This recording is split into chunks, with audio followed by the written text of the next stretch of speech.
Alright guys, now we're going to talk about mid-round communication, or specifically right after the rush, whether you're CT or T. If you didn't rush as a T, that's fine, but we're just talking about like after some action has happened, especially if you're trying to take ground from the other team as a T. And you know, as a CT, when you're trying to stop like a long A rush on Dust 2, or you stop a mid-rush on Train, or whatever, outside A rush, however you guys want to call it. I have the old school terminology, but the two things I want to look at when you evaluate the situation, and that's the first step here. After the beginning of the round is over, you want to evaluate the situation, and you want to look at remaining utility and your health count.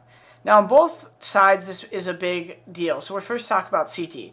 On CT side, if you secure long A on Dust 2, or you're playing a bomb site like B on Inferno or B on Cache, and you do a little bit of an aggressive play early, or someone takes damage, or you use nades, you want two things to happen. If you have someone with a lot of nades, generally you want them to be the lurker or the anchor on the bomb site. You want them to be the guy who stays at the bomb site because they're the ones who could use the nades when they're by themselves to defend the bomb site or delay the team.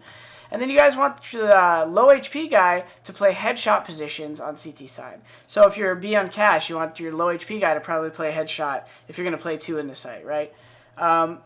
If you have some middle ground situation, it's up to you. Like sometimes if you have a guy with 2 flashes, even though it's more nades maybe than the other guy who has 0 nades, you still don't want the guy with 2 flashes playing like in B site on Cache.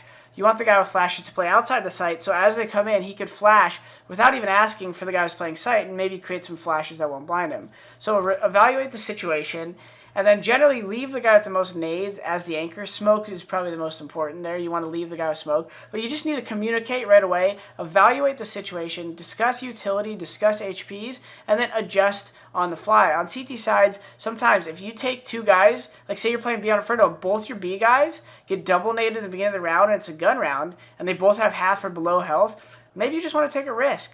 Maybe you want to talk and say, hey guys, let's just play 3B this round. If they go A, the 2 guys will do their best to get kills. If they get a lot, we'll go fight for it. If they go down fast, we'll just save our guns for next round. This is playing smart CS. So mid-round communication, guys, is mostly about evaluating the situation, looking at remaining utility, health count, and what ground you have taken, right? All these 3 things combined, you're going to talk to each other about these facts, and then you're going to adjust. Sometimes you need to change your strat. You don't want your entry fragger going in with 1 HP. If he's going to die right away, it's going to be easy double kill for the second guy.